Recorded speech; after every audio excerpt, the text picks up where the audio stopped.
YS Rajasekhara Reddy గారు ఆయన ఆప్త మిత్రుడు కేవీపీ గారు కృష్ణా జిల్లాకు సంబంధించిన ఒక వెలమ సామాజిక వర్గానికి సంబంధించిన వ్యక్తి. మరొక మిత్రుడు రాజమండ్రిలో జక్కంపూడి రామ్మోహన్ రావు గారు. ఇలా రాష్ట్ర వ్యాప్తంగా మల్లాది విష్ణు గారు కానీ, తెలంగాణలో హైదరాబాద్లో తీసుకుంటే సుధీర్ రెడ్డి గారు, ఇట్లా ఆయన అనుచరగణం విస్తృతంగా ఉంది. అంటే రాష్ట్ర వ్యాప్తంగా అనేక కులాల నుంచి ఉంది. కానీ వైఎస్ఆర్సీపీలో చూస్తే చాలా కాంట్రాస్టింగ్గా ఒక జిల్లా నుంచి, తర్వాత ఒకే సామాజిక వర్గం నుంచి ముఖ్యమైన పోస్టులో ఉండేవాళ్ళు ఎక్కువ మంది ఉన్నారు. ఇలాంటి పోస్టులో పేరు నేను ఎందుకు లేడు? ఆయనకని తీసుమార్కాడు ఇందులో చూపించండి. అవునా, పార్టీ జనరల్ సెక్రటరీ స్థాయిలో డిఫరెంట్ కెపాసిటీతో ఆయనకి ఎందుకు లేదు? నేను వ్యక్తిగతంగా ఎందుకు చెప్తున్నానంటే is the voice piece of YSRCP. అతన్ని ఈరోజు చెప్తున్నాను, నియోజకవర్గంలో పేరుందని ఎవరికైనా ఎల్ఐకి పొల్లకి ఎవరికి కష్టం వచ్చి పోలీస్ స్టేషన్ వెళ్ళి కూర్చుంటాడు ఆయన. ఈవెన్ జగన్ గారికి కష్టం వచ్చినా ముందు వచ్చేది ఆయనే కదా. ఇప్పుడు అలాంటి కమిటెడ్ సోల్స్ కి పార్టీ వాయిస్ పీసెస్ కి పరిమితం చేస్తున్నారా? స్టేట్ వైడ్ గా వైబ్రేషన్స్ క్రియేట్ చేస్తారా? ఇప్పుడు స్టేట్ వైడ్ గా అందరూ సఫర్ వస్తాయి కదా వైఎస్ఆర్సీపీ తరఫున. వాయిస్ చెప్పుకునే అవకాశంతో పాటు వాడికి హోదా కూడా ఇవ్వాల్సిన అవసరం ఉంది ఖచ్చితంగా. ఇదే చెప్తున్నాను సార్, థింక్ ట్యాంక్ అన్నది ఉంటే లోపట, తపేలా బ్యాచ్ కాదు, మళ్ళీ చెప్తున్నాను, తపేలా బ్యాచ్తోనే పనులు ఇవి ఇలా ఉన్నాయి. థింక్ ట్యాంక్ అంటే పెద్దవాళ్ళు ఉంటే, బస్సు వచ్చిన ఆ ధర్మాన ప్రసాద్ అక్కడ కూర్చున్నాడు, పూర్ణకుంభం పెట్టుకుని తీసుకొచ్చి కూర్చోబెట్టండి పార్టీ ఆఫీస్లో. తెచ్చి కూర్చోబెట్టి బుర్రతొక్క పనికి మాలిన ఐడియాలు ఏవో ఇస్తే గుండె తీసి కూర్చోబెట్టండి. ఏంటిది అంటే ఓటమి నుంచి ఇంకా పాఠాలు నేర్చుకోలేదు. ఏంటి నేర్చుకుంటారు సార్? నేర్చుకొని ఇవ్వకుండా చెడగొడుతుంటే ఓ పక్క పరకాల ప్రభాకర్ గారిది, ఆర్ఆర్ మస్తాన్ గారిది ఇలాంటి వీడియోలు చూపించి పరవశించిపోయి కూర్చుంటారు ఒక్కొక్కడు. అంటే మన ఓటమికి ఓన్లీ ఈవీఎంలే బాధ్యత. అది సింపుల్ సొల్యూషన్ కదా సార్, కష్టం అక్కర్లేదు. గ్రాస్ రూట్ లెవెల్ ఎలా పోయాం నా ఎస్సీలు నా బీసీలు నినాదంతో సంకనాకపోయింది. అడవడాలో జీవిడి గడి ఇచ్చిన దిక్కుమాల ఐడియా అది. ఓకే, ఐడియాలు ఇచ్చేవాళ్ళు ఉంటారు, కానీ దాని దిక్కుమాల ఐడియాలు ఇచ్చినప్పుడు ఎంట పెట్టాలో వద్దా? అక్కడ జగన్మోహన్ రెడ్డి గారి యొక్క ఆయన పొరపాటు కూడా కనిపిస్తుంది కదా. ఎందుకంటే సార్ ఇది మీకు 100 ఐడియాలు ఇచ్చేవాళ్ళు. నేను ఒకటే చెప్తున్నాను,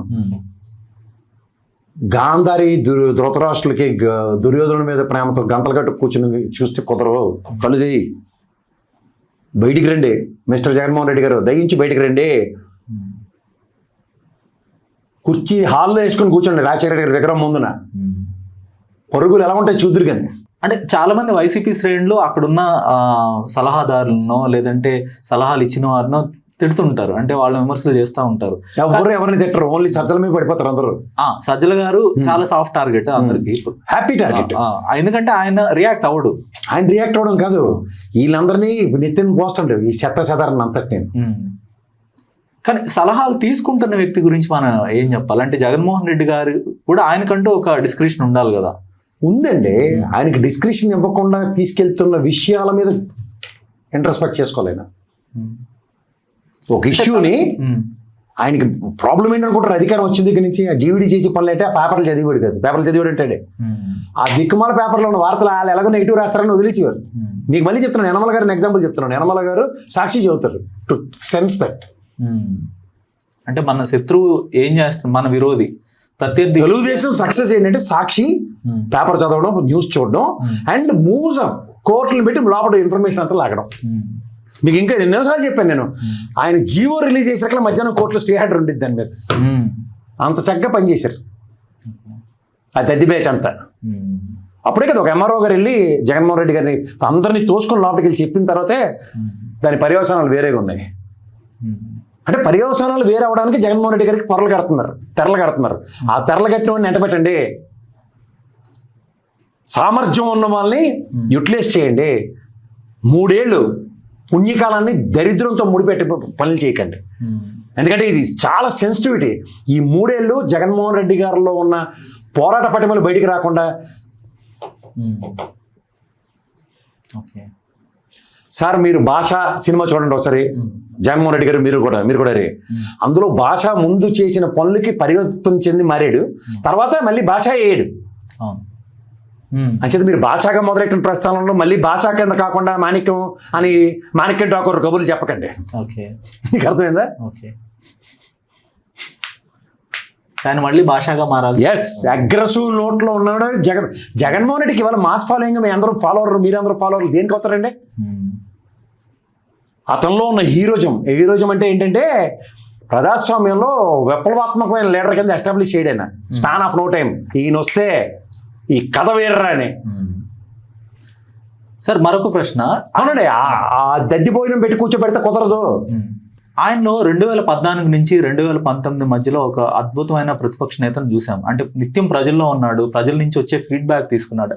అంటే వైఎస్ రాజశేఖర రెడ్డి గారి సక్సెస్ అయినా కూడా ప్రజల నుంచి, గ్రౌండ్ నుంచి ఫీడ్బ్యాక్ తీసుకోవడం, దానికి తగ్గట్టు స్టెప్స్ వేయటం. సార్ ప్రత్యక్ష రాజకీయ ఇప్పుడు మాట చెప్తాను సార్, ప్రత్యక్ష రాజకీయాల్లో కక్కా డొక్కలు తిన్న వాళ్ళు, ఓ బొత్స సత్యనారాయణ గారిని, ధర్మాన ప్రసాద్ గారిని, కేరి నాయని కానీ, అంబటి రాంబాబు ఇలాంటి వాళ్ళతో ఒక అగ్రెసివ్ ఫ్రంట్ కనుకుంటే సార్, విషయం వాళ్ళకి పూర్తి అవగాహన చంద్రబాబు నాయుడు గారి మీద ఉంది.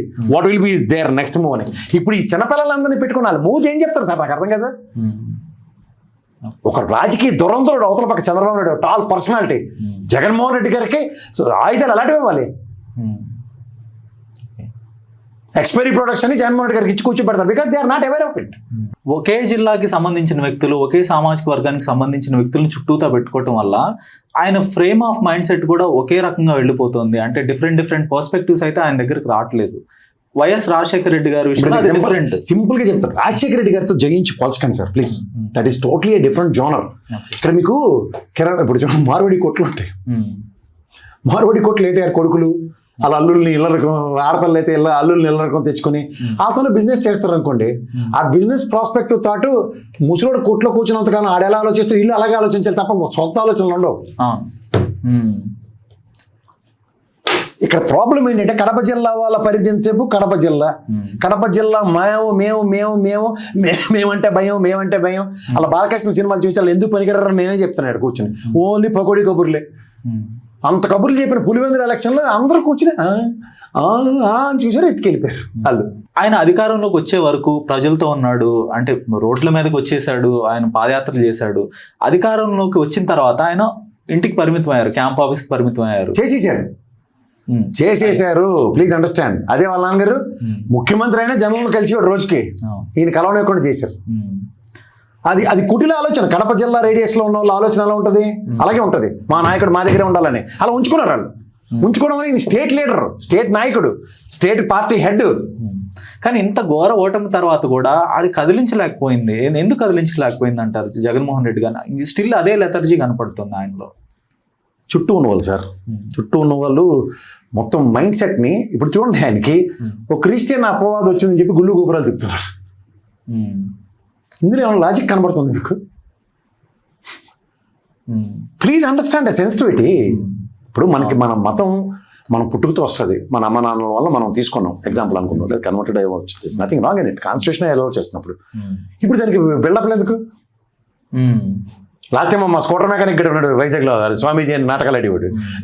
తీసుకెళ్ళి కాశీలను గంగలను ముంచాయండి, నానా ఇబ్బందులు పెట్టారు. అంటే కొంత బయట ప్రపంచానికి ఇప్పుడు ఎవరు కన్విన్స్ అవుతారు? కారు ఇప్పుడు కన్విన్స్ అయ్యారు లేదు నీకు ప్రాక్టికల్గా దానికి అర్థమయ్యే భాషలో చెప్పనా? ఇప్పుడు తిరుమల లడ్డు విషయం చాలా తీవ్రంగా జరిగింది. వైఎస్ఆర్సీపీ తరఫున ఎవడైనా బేపనోడు బయటకు వచ్చి ధర్మ కానీ నిరసన కానీ, వైఎస్ఆర్సీపీకి సో కాల్డ్ బ్రాహ్మణ్ కమ్యూనిటీ ఎవడైనా ఒకడు డిప్యూటీ చీఫ్ మినిస్టర్ చేశాడు, మల్లాది విష్ణు ఎమ్మెల్యే చేశాడు. నిరసన ఎక్కడైనా జిల్లాల వారికి నిరసన ఉండాలి కదా. మా దేవదేవుడు నాకు దేవుడే మీకు దేవుడే, ఎరా మీ ప్రాస్పెక్ట్లో కొవ్వు కలిసింది చెత్త కలిసిందంటే మేము కూడా తిన్నాం, నాటకాలు ఆడుతున్నారని వైఎస్ఆర్సీపీ బ్రాహ్మణంలో బయటకు వచ్చాడే. ఇవి కదా కావాల్సినవి. ఇవి ఎవడ ఇవ్వాలి? లోపల ఐడియాలు పనికొచ్చినాడు ఇవ్వాలి. మీరు ఇందాక మల్లాది విష్ణు పేరు చెప్పారు కదా, మరి ఏది రాజకీయ దురంధత ఏది? పిలుపునివ్వలేడా? రామన్ కార్పొరేషన్ చైర్మన్ కూడా చేశారు కదా అతన్ని. పిలుపునివ్వలేడా? జిల్లాల వారీగా వైఎస్ఆర్సీపీ శ్రేణులు బ్రాహ్మణుల సమాయత్వై నిరసన కార్యక్రమాలు తెలియజేయండి అని. మోషే రాజు గారికి నిండు సభలో క్రిస్టియన్ మీరు అని అవహేళన చేస్తే, ఈ చర్చ్ ఫాదర్లను 10 మందిని మొత్తం నిరసన కార్యక్రమం స్టేట్ వైడ్గా వాళ్ళు ఎందుకు చేయలేదు? సో ఆయన అధికారంలో ఉన్నప్పుడు గర్వంగా చెప్పుకున్నారు, నాది ఎస్సీ ఎస్టీ బీసీ మైనారిటీల పార్టీ అని చెప్పుకున్నారు. వాళ్ళకి కూడా చెప్తున్నాను, నేను నా క్యాస్ట్ ఇవ్వాలి దాకా ఎవరికి చెప్పలే. బట్ నేను అంబేద్కర్ గారు వాదిని, అంబేద్కర్ గారు ఫాలోవర్ని.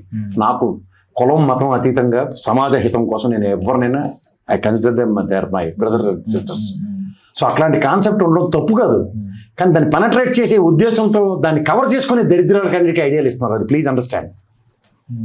కానీ అది పార్టీ పదవుల్లో అది ఎక్కడ రిఫ్లెక్ట్ అవ్వట్లేదు కదా. అంటే పార్టీ పదవుల్లో నేను ముఖ్యంగా మాట్లాడు, అది కనబడాలి కదా. ఇప్పుడు పార్టీ పదవుల్లో ఎస్సీలు ఎస్టీలు బీసీలు కాపు సామాజిక వర్గం రాజులు ఇలాంటి వాళ్ళ సమ్మేళనంగా గ్రూపులు ఎందుకు లేవు, అంటే పదవులు ఎందుకు లేవు? ప్లేనరీ ఎందుకు పెట్టారంటే నాకు అర్థం కాదు అసలు. వాళ్ళు ప్రతి సంవత్సరం మహానాడు ఏమైనా ఓడిపోయని చెప్పి మహానాడు పెట్టమనేసారు వాళ్ళు. మహానాడు ప్రతి ఏటా ఘనంగా నిర్వహించుకుంటారు. అలాగే ఇల్లు ప్లేనరీ పెట్టుకొని అక్కడ ప్రతి సామాజిక వర్గం నుంచి అనుబంధ సంవత్సరాలు ఉన్నారు కదా, ఏడు చేస్తుంటారు వాళ్ళందరూ.